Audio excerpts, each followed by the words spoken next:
Hello, everyone. Welcome to the Tuesday, April 2nd, 2024 council meeting. Ms. Hilberg, will you please call the roll? Yes, sir. Councilman De La Garza? I am present. Councilwoman Solis? Here. Councilwoman Scott? Here. Mayor Pro Tem Young? Here. Councilman Lofgren? Here. Mayor Crocker? Here. Will you please rise and join me in the pledges, followed by a moment of silence?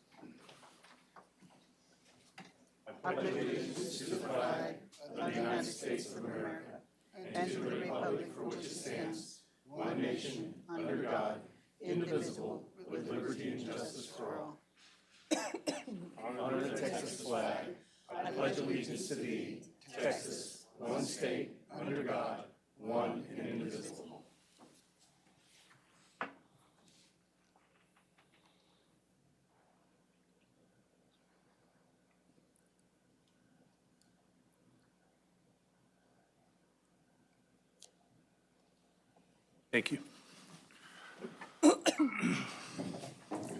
Again, welcome, everyone. Moving to our communications, Mr. Garza.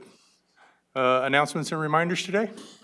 Good evening, Mayor and council members. I do have a few announcements for this evening. On behalf of Environmental Services, a couple of these, by the way, are related to our bicentennial weekend, which is already 2 weekends away, which is crazy to think that it's already here. And so on behalf of Environmental Services and the group that's planning that entire weekend, we want to remind the public that in collaboration with the United Way of the Crossroads, UHV, and Just Serve, we are hosting a Victoria Day of Caring that Saturday, April 13th from 8 to 11 a.m. The event invites residents and visitors to participate in acts of service across the city in partnership with many of our local nonprofits. Volunteers are encouraged to register in advance to choose their service opportunity at victoriatx200.com. Similarly, that same weekend, we will have dozens of vendors located downtown, and our public can enjoy local food trucks, live music, and free kids activities at the home of the Six Flags Market, presented by Mother Cluckers Downtown. The market begins at 10 a.m. and ends at 4 p.m., and our plan is to honor Victoria's rich history and our founders, Martín de León and Patricia de la Garza, at the De León Plaza ribbon cutting and statue unveiling that'll take place at 1 p.m. that same Saturday. And so we invite the public to come out and help celebrate our bicentennial that weekend.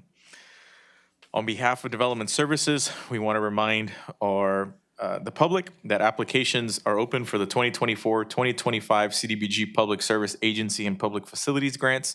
Local nonprofits that serve low to moderate income residents may be eligible for CDBG funding and must have attended the mandatory information session last month. Typically, we get a pretty good response, but not always have folks follow through with the application. So we want to encourage those that represent these nonprofits tuning in to do that. And they can do that at victoriatx.gov/CDBG. And that is all the announcements I have for this evening. Very good, thank you. And we'll move on to public and employee recognitions.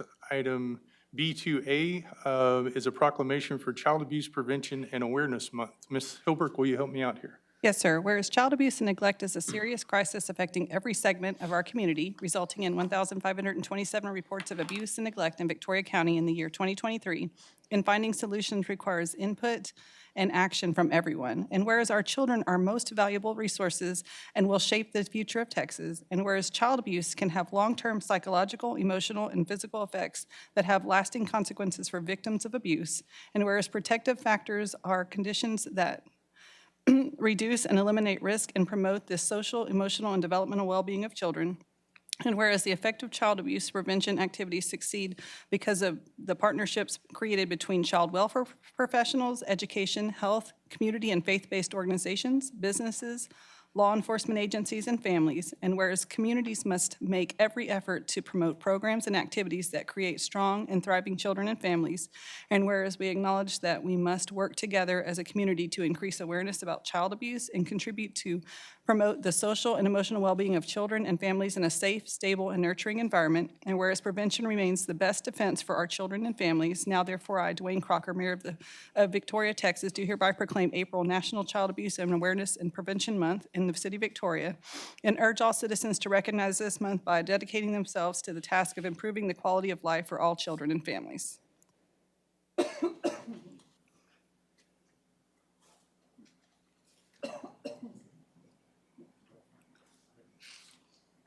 I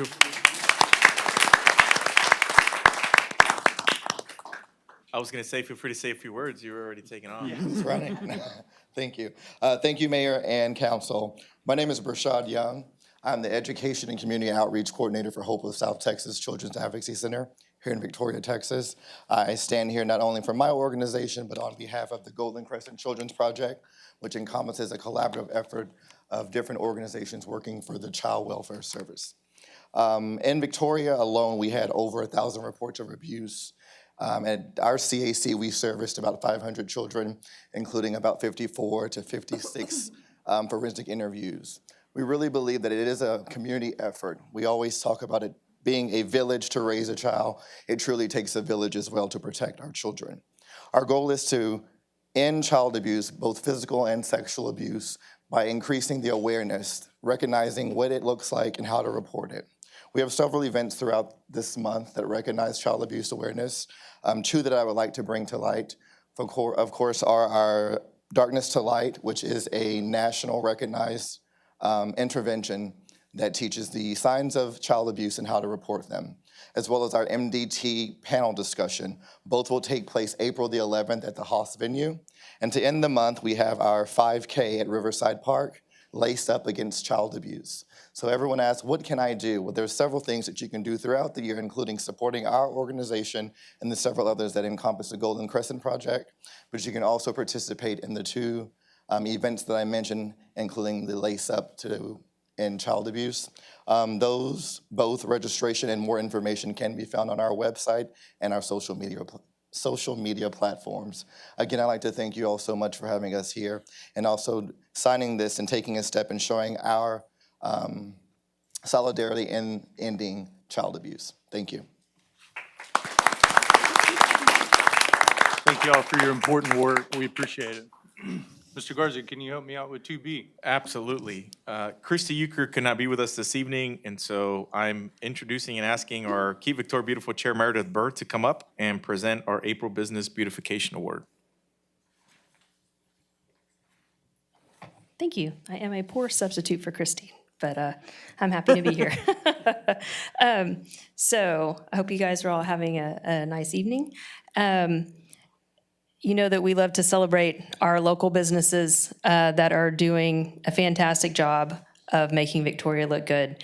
And this month's winner is no exception. We are proud to present this award to KC Hats. And this is an adorable little shop just blocks from here on Moody.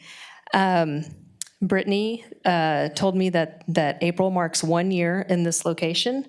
Previously, she had a small spot inside an Edna boutique and salon, and that she had found out about this building on Moody that had been vacant for a long time. Nobody had done anything with for quite a while.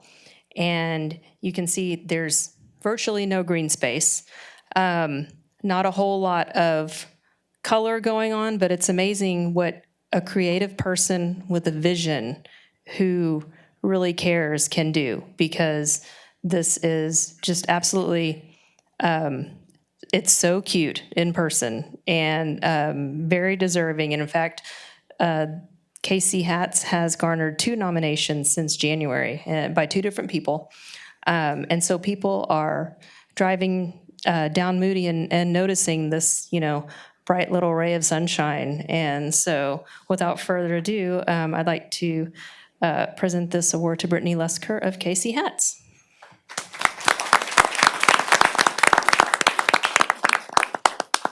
Congratulations. First off, thank y'all so much.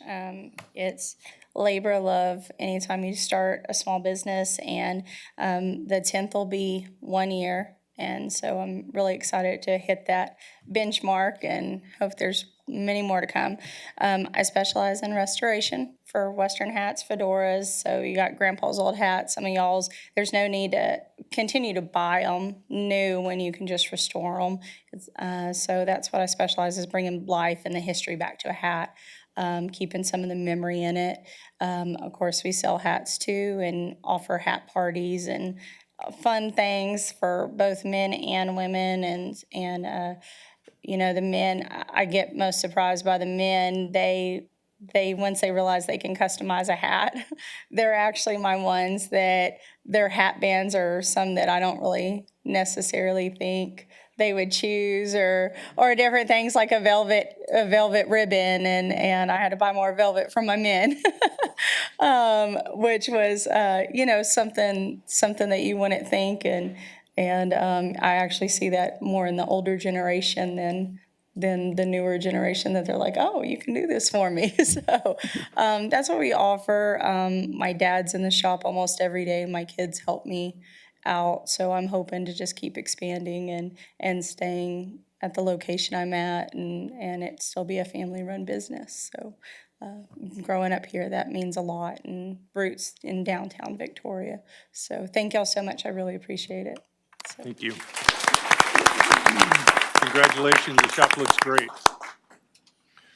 Mr. Garza, any other public and employee recognitions? No, sir. Okay. Moving on then to item B3, which is items from council. Does anyone have anything to say? No? Okay. Item B4 then is citizen communication. And I have Michael Vondera. Missed him. Welcome back. Welcome back. Good evening, Mayor, Council. I'm Michael Vondro, 2204 East North Street. I wanted to talk about Child Abuse Awareness Month.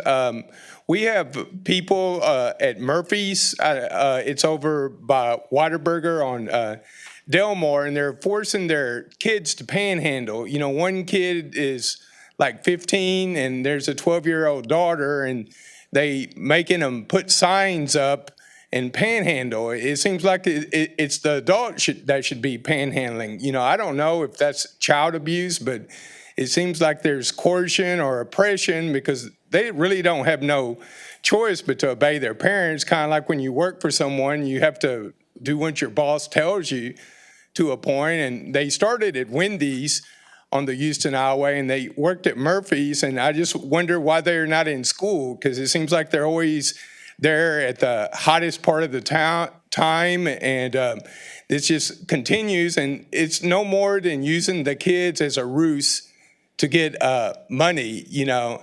And she's a middle-aged woman in her 40s, and it appears that her children are panhandling, and this goes on, you know, in the hottest part of the day, and they don't provide them. She don't provide her children with no water or no food or anything like this. And, you know, I don't know if it's child abuse or anything, but it sure seems like it should be child abuse. And this is a common deal in Victoria, where parents will use their kids like as a ruse, like a baby. You know, I've seen it at Walmart and stuff, and they're in the hot sun, and you know, you feel sorry for the baby, so you know, you give money to the parents. But I do think there should be some law against this, you know. And thanks, and have a good day. Appreciate it. Thank you, Mr. Vondera. That was the only green card that I had.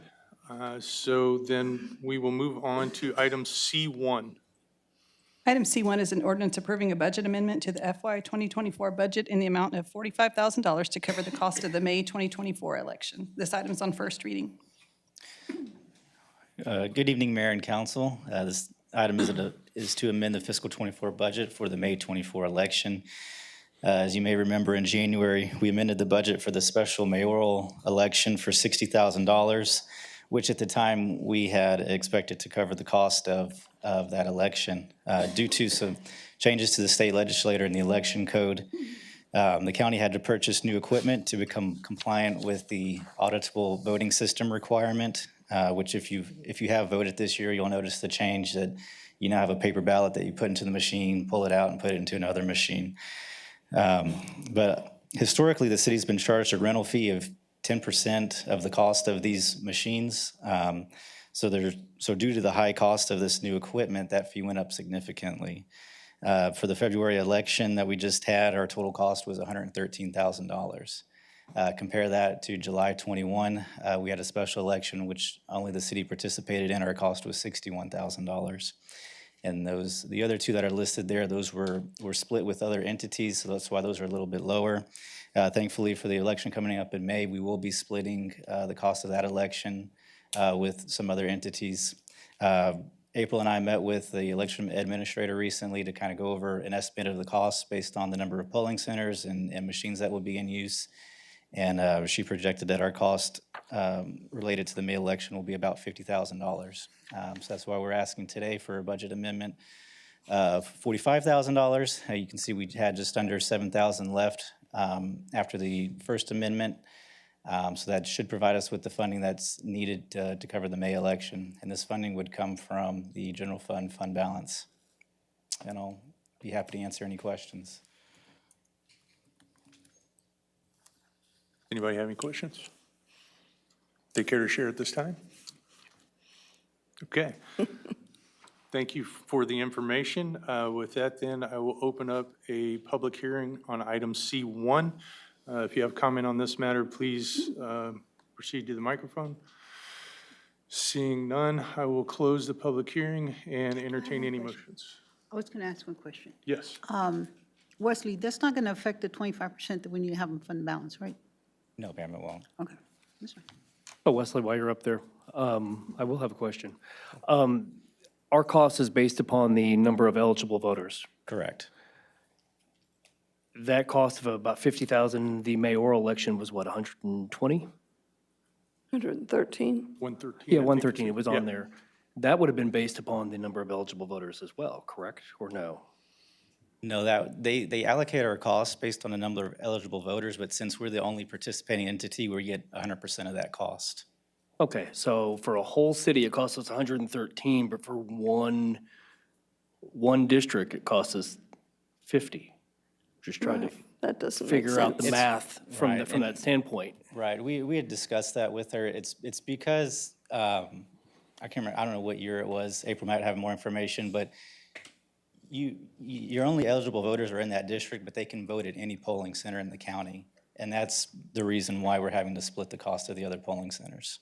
So how many voters from District 3 will vote in Bloomington for a District 3 election, I wonder? Just putting that out there, like, are we getting value for that? I know the premise and that is based upon having polling stations everywhere, but we're actually having voting stations well without the district, which I don't think will receive any votes. And so we're paying a premium for that, and I'm wondering if that's worth it. And that's a discussion I think up here to have. Well, I think that's a shared observation from the standpoint that District 3 voters are most likely to vote in District 3, you know. The other component of this, I think, is, you know, how many voting machines are we putting in each location? If we're putting out more voting machines than we actually need, and I understand we want to have access, those are things that typically, as I understand it, and Mr. Garza, you can correct me if I'm wrong, we've kind of relied on election administration to apply, and I think they've done a good job. But given these increases, I think our intention is to be a little more involved in making some of these decisions about what's open, how many polls are there, that or voting booths are there, and that Right. sort of thing. I think that's right. I think certainly we've learned through this experience that we need to be more involved in some of these conversations and decisions. To your point, Dr. Young, I think this election and how it pans out and the data that we get from it could be very telling to have the conversation, right? Because we'll have the real life data to tell us, did anybody actually vote in Bloomington, right? Sure. And so once we get past this May election, we could look at the data and take a more, I guess, educated and informed approach to, hey, you know what? Nobody voted, you know, outside, or a very small percentage voted outside the precinct. We need to look at this a little different. There's definitely a million ways, you know, I'm exaggerating, but there's a lot of different ways that we could go about looking at this. But I think certainly the increased cost has awakened us a little more to being more involved with it in one way, shape, or the other. Well, I think data will bear that out, and look forward to seeing that and having a discussion on how we move forward. We certainly want everybody have the opportunity and availability to vote. But there are certain costs associated with it, and are we getting a return on the investment? We're paying for nothing, essentially. And certainly, we want to make sure, obviously, if we're conducting elections, we want to pay our fair share, but we want to make sure that what we're paying is a fair share of the distributed costs. And I think we just need to take a little bit deeper dive into this and get a little more information. So certainly something to put on the to-do list, no doubt. Yeah, I think we are seeing the impact, as Mr. Garza said, and we'll get good information from this particular election. But I guess I've got in my head that I'd like to know the legislation that allows us to have people vote anywhere. Does it require us to make it available to people to vote everywhere, or is that our choice? Do we have the opportunity to not? And I don't know if you have an answer for that right now. And also, is it in the city or in the county? Because I can understand maybe being in the city, but why would we pay for a polling station in Bloomington when it's not even in the city? Yeah, I'm personally not familiar unless April is. I know April's been doing a lot of the research. I mean, when the law was changed a few years ago, the county of Victoria decided to go to that polling system where you could vote at any polling system. So, even if somebody's working, say, out at DuPont, they could go to that nearest polling place on that Saturday and vote. So, I mean, it does make it, I think that the federal government and state government are just trying to make it voting more accessible to everyone.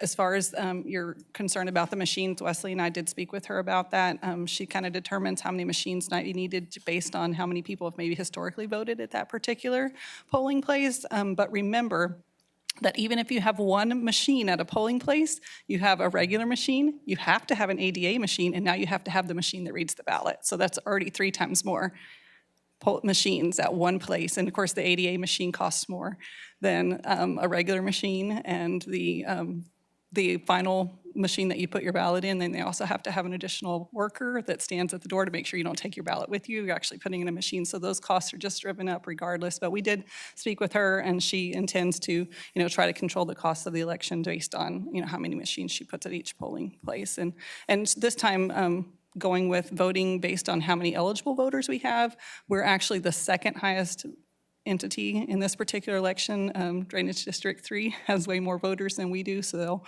bear more costs than we will on this election, but they also forced more polling places to be open because of their area within the city and county that they can control, so.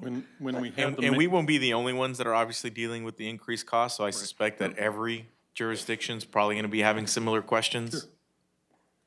When we had the mayoral election, did they have precincts open in Bloomington for the mayor No, of sir, Victoria? all the city polling places were open, and that was just city polling places because everybody in the side city limits can vote for the mayor. So none of the county precincts were open, only the city. Well, I don't want to be paying for them now. I don't think it's fair. Don't we have county positions in this election? Have what? County positions? No, sir. No, ma'am. It's going to be school Drainage district. District 3, the VISD, and us. And then there's one of the water boards, and the appraisal district would have been on there, but I don't believe they got to cancel their election. So there's 4 or 5 entities, if I remember correctly. It's just that, like I said, it's because it's being based on your number of eligible voters. We have the second. I believe it's around 8,000 voters that we have in Precinct 3, and I think the Drainage District had like twice as many.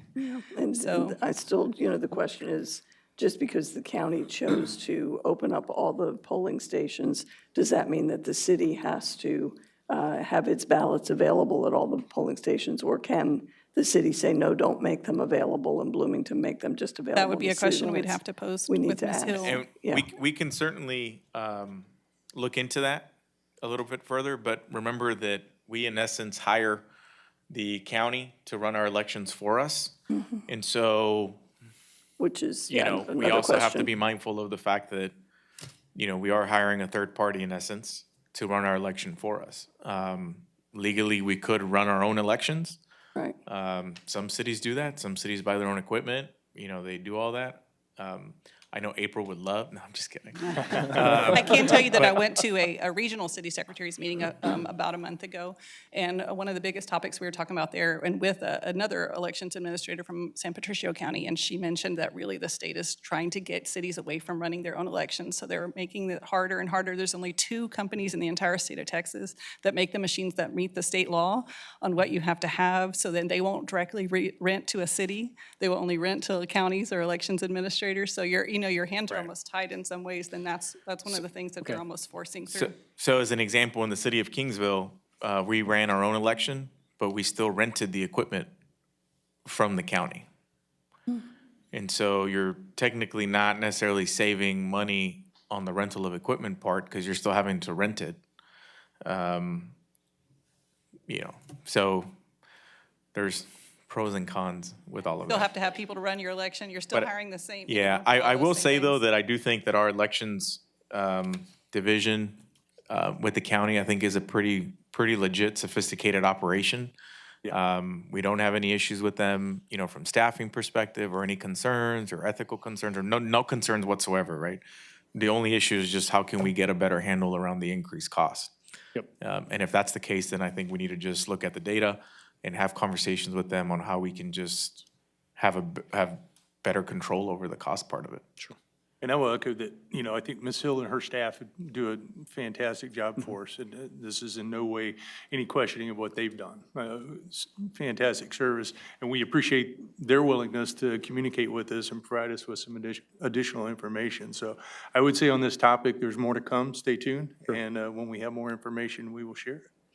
So with that, we are still stuck dealing with item C1, and I will entertain. Make a motion any to approve C1. I second it. I've got a motion and a second for approval. All in favor, say aye. Aye. Any opposed, same sign. C1 passes. Moving on then to item C2. Item C2 is an ordinance approving the annexation of 10 acres located on Highway 185 South, specifically described as Lot 2 of Block 1 of the 3 Mile Subdivision Number 1, and being the future site of the Billy T. Cattan Recovery Outreach Center, and approval of an annexation development agreement for Lot 1 of Block 1 of the 3 Mile Subdivision Number 1. And this item is also on first reading. Good evening. So this request is actually dealing with 2 sort of actions and 2 pieces of property. The map you see on the screen does show what we are proposing to annex. The 10 acres is the triangular tract that's outlined half in blue and half in red. So that is the site of the future Billy T. Cattan. And then the hatched area is the 12 acres that is subject to a development annexation agreement. So this request came because the Victoria Sales Tax Development Corporation actually entered into an agreement with these 2 property owners to assist with a water line extension or utility extension down State 185. And since these properties are going to be benefiting from city utilities, part of that agreement was that they request annexation. So the 10-acre tract is ready to be developed very soon. It will be the site of the Billy T. Cattan Outreach Center. But the red hatched tract is currently ag exempt and not looking to be developed at this time. So if you remember, state law authorized us in about 2015 to start offering these annexation development agreements that basically state that the property, as long as the property remains vacant and for agricultural purposes, then we will not annex them. But the agreement states that at the time they developed, that's basically the same as a voluntary annexation request. So this item is to annex the Billy T. Cattan 10 acres and to provide that development annexation agreement to Robert Briggs for the additional 12 acres. And I'd be happy to answer any questions. Questions? All right. Thank you, Ms. Fulgham. Then I will open up the public hearing on item C2. Seeing no one come forward, I will close the public hearing and entertain any motions. I move that we adopt. Second. Got a motion and second on item C2. All in favor say aye. Aye. Opposed, like sign. Item C2 passes. Item D then is the consent agenda. Item D1 is the adoption of minutes of the regular meeting held on March 19th, 2024. Item D2 is an ordinance amending the Drought Contingency Plan, Chapter 13, Article 2, Division 3 of the City Code. This item is on second and third reading.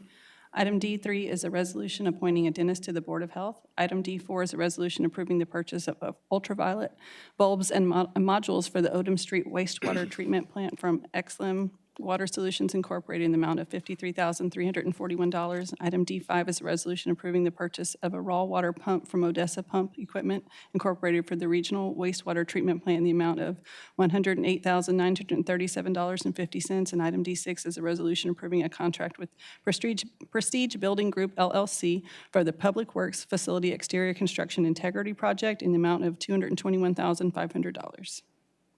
Thank you, Ms. Hilbert. I move we adopt consent agenda as read. Second. Got a motion and second to adopt the consent agenda as read. All in favor, say aye. Aye. Any opposed, like sign. Motion passes. Item E1. Item E1 is a resolution adopting the 2024 revisions of the City of Victoria's Water Conservation Plan in accordance with Title 30, Chapter 288 of the Texas Administrative Code. Good evening. This is the second half of the water discussion, starting off with last week, the drought plan. Okay, the purpose of the water conservation plan is a planning document. It's not enforceable. It's, again, required by TCEQ. It follows in path with the drought contingency. This provides goals for water consumption. Again, it's required for systems over 3,300 connections. Some of the changes that we're making, a lot of them are administrative, but some of the other changes we're making is we added implementation of the CIP meter replacement program as part of our water conservation. Added that we have instituted the WaterWise water monitoring for customer access to their consumption, and implementing more public information and service announcements. We're following the new 2021 plumbing code, which again encourages water consumption facilities, the fixtures usage to reduce that water consumption. And this is the chart that was very difficult to read. Redid it, kind of cleaned it up a little bit, shows what year, and our consumption capita goal, what actual, and then the production goal and actual. And as you can see, we're fairly close to each one. And sometimes we go up, sometimes we go down. This 2020, the one thing I want to point out is our actual is a little higher on production. And a lot of that has to do with temperature. That year we had some freezing anomalies where we were really producing a lot of water to make sure that if we had, people using their faucets more. It also has to do with, as meters get older, they run a little bit slower, not faster, run a little bit slower. So we're producing more water, but we're just not getting 100% accuracy on those meters. And I'll answer any questions, comments. Okay. Thank you, Mr. Gill. Thank you. I will then, if there's no questions, entertain any motions with regard to item E1. Move. Second. Got a motion and a second for adoption of E1. All in favor, say aye. Aye. Opposed, same sign. E1 passes. Item E2. Item E2 is a resolution approving a contract to Fund Abounds Incorporated for installation of new playground structures at Bronson Park in the amount not to exceed $204,634. Good evening, Mayor and Council. Good evening. I've got a very short PowerPoint today. So to better serve our citizens, the Parks Master Plan and the recently approved action agenda identified the need to bring all city parks to standard by investing in our parks. So for the past 5 years, we have been replacing the old playground equipment with new and modern equipment. Last year, as you recall, we replaced the equipment at Ted B. Reed Park. This year, we are replacing the equipment at Bronson Park.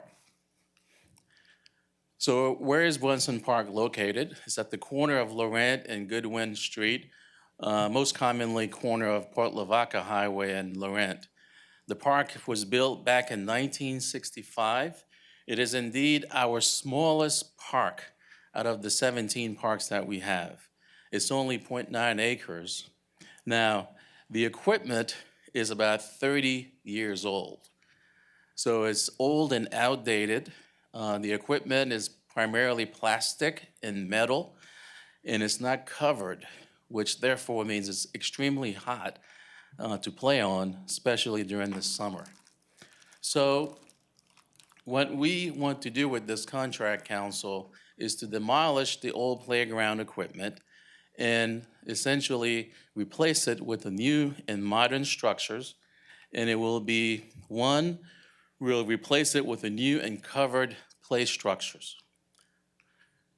We will have 4 covered swing sets. We will have new pour and play rubber surface. We will have new park musical instruments. And of course, we will put a perimeter fence around the park. Now you can see the theme is covered because it gets extremely hot in the summer. Having the covered equipment is very important to our citizens and our children. So that's the main theme that we are undergoing in our parks, having covered structures in modern.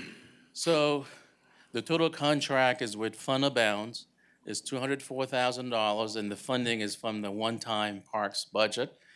The construction date, in terms of starting date, is June 1st of this year, weather permitting, and Fund Abounds is expected to complete the work September 30th.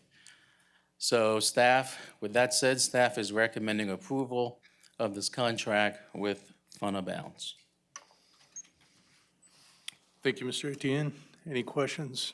Would you go back to the picture of the equipment itself? I'm just trying to get a feel for the age range. And I guess what caught my attention was the swings, because they look a lot like the swings that I swung on, and they've changed a lot over time. So this is kind of retro for me. But I'm just wondering about, do we need to have swings for littler children, or? Yes, actually, it's graduated size. So Okay. you have a size for adults, then youth, and then children. So that's just showing the cover, but they will be a little different. Yes, ma'am. They won't be like I used to swing on. No, no, it was a graduated size. They were flat, actually. But at least it'll be covered. Mine were not. Mr. Etienne, a timing issue. It goes from June 1st through September, I saw in there. Yes, sir. Are the parks mostly used in the summer when kids are out of school? Yes. So this will take up the entire summer of that. Is this the ideal time to do a park renovation when children and families are out of school and most likely to use the park? Yes, we did discuss that with staff in terms of the timing and in terms of getting the equipment and so forth. This was the best time that the contractor could get it done. Yeah. Any other questions? I move we adopt E2. Second. Okay, I've got a motion and a second for adoption of E2. Any further discussion? All in favor, say aye. Aye. Any opposed, like sign. Item E2 passes. Item E3. Item E3 is a resolution awarding the 2024 Mill and Overlay Project to Clark Construction of Texas Incorporated in the amount of $3,520,504.20. Good evening. Tonight, we will be discussing the 2024 Mill and Overlay Project. This project consists of streets in Ben Jordan Street from Airline Road to Red River, Country Club Drive from Navarro Street to Magruder Drive, East Larkspur Street from Navarro Street to Placido Benavides Drive, Mockingbird Lane from John Stockpower Drive to Zach Lentz Parkway, and Pleasant Green Drive from Lawrence Street to Port Lavaca Drive. One proposal was received for this project from Clark Construction of Texas Incorporated in the amount of $3,710,229.20. This bid was over budget. Staff then began negotiations with Clark Construction, and we were able to identify some cost savings in the amount of $219,244.20. Staff recommends that council award this project in the amount of $3,520,504.20. The proposed timeline for this project is 240 days and is anticipated they will begin construction in May with the completion to occur by December of 2024. Thank you. And do you have any questions?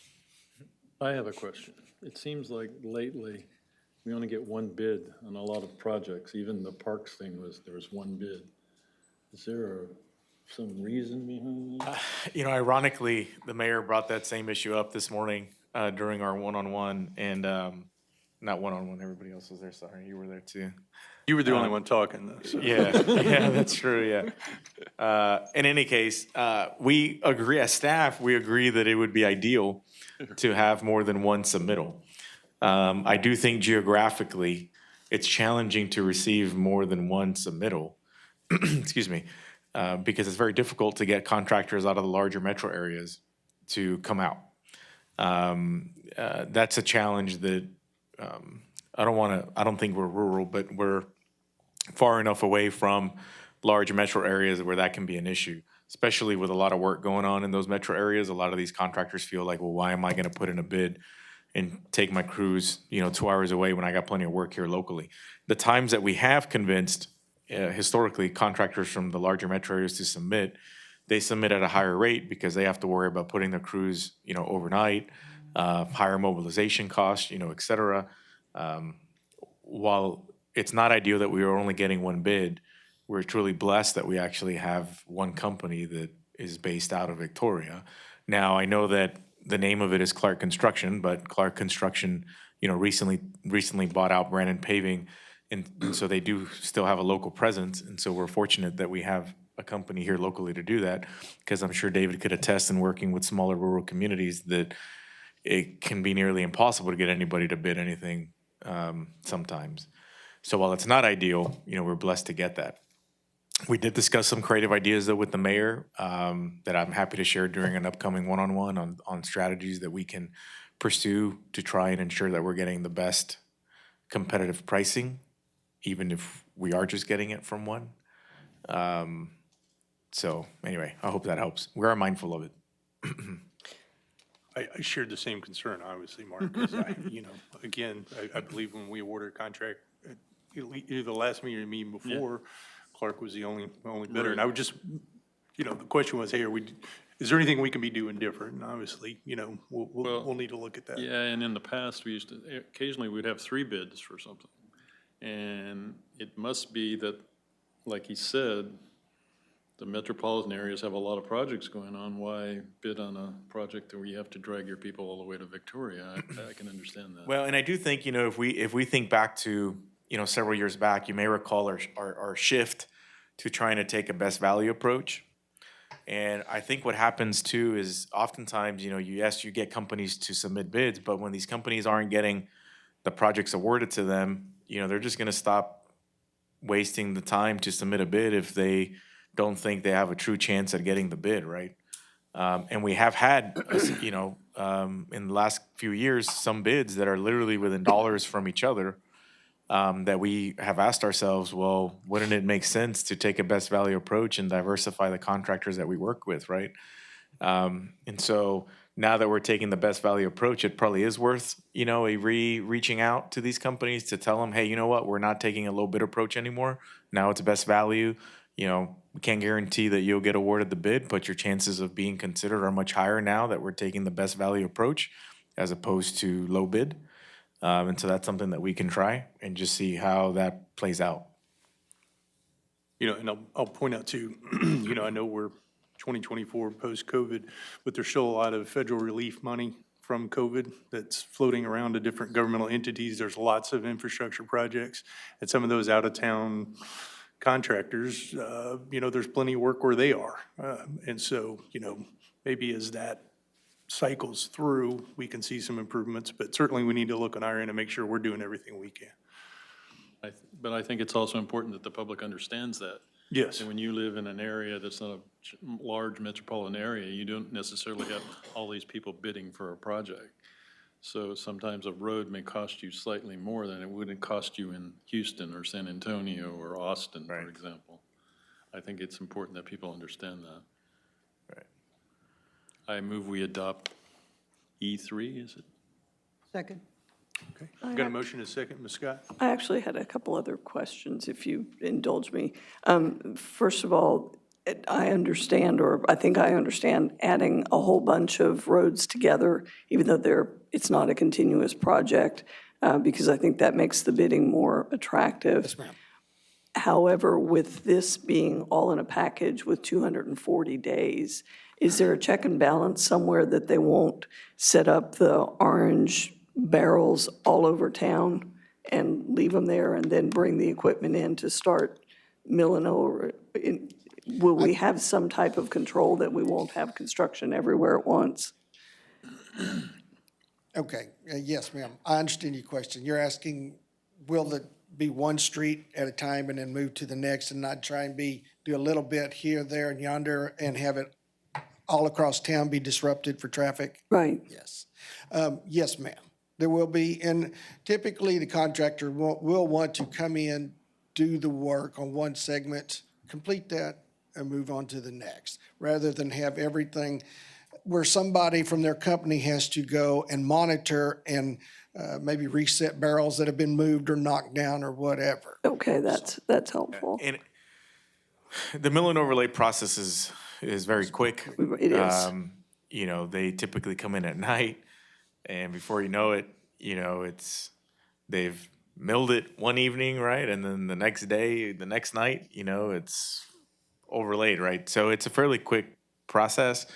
So I don't expect that to be an issue. Okay. And my second question, this is a large amount of streets and a large bid. The cost savings that you've been able to negotiate, which are to reduce the number of point repairs and also reducing the lime, is it worth it for that, what I consider relatively small savings? Are we sacrificing the end product?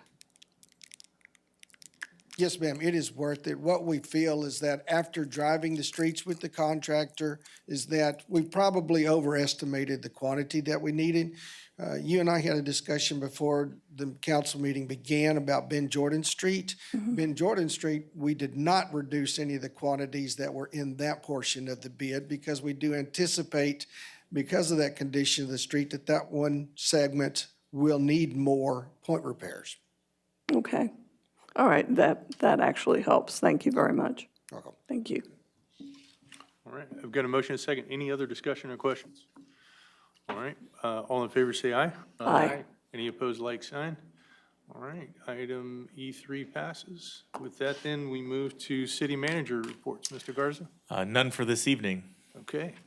Are you going to have an executive session for us? Yes. Okay, very good. How did I know? Are we supposed to stay for it? Please do, yes. So we will move into executive session. The time is 5:48. Ms. Hilbrick, will you announce it, please? The City Council will recess for executive session on the second day of April 2024 at 5:48 p.m. Subject matter of the executive session deliberation is as follows. Executive session in accordance with Texas Government Code 551.087, 551.071, and 551.072. Thank you. And we'll take a short 10-minute break before we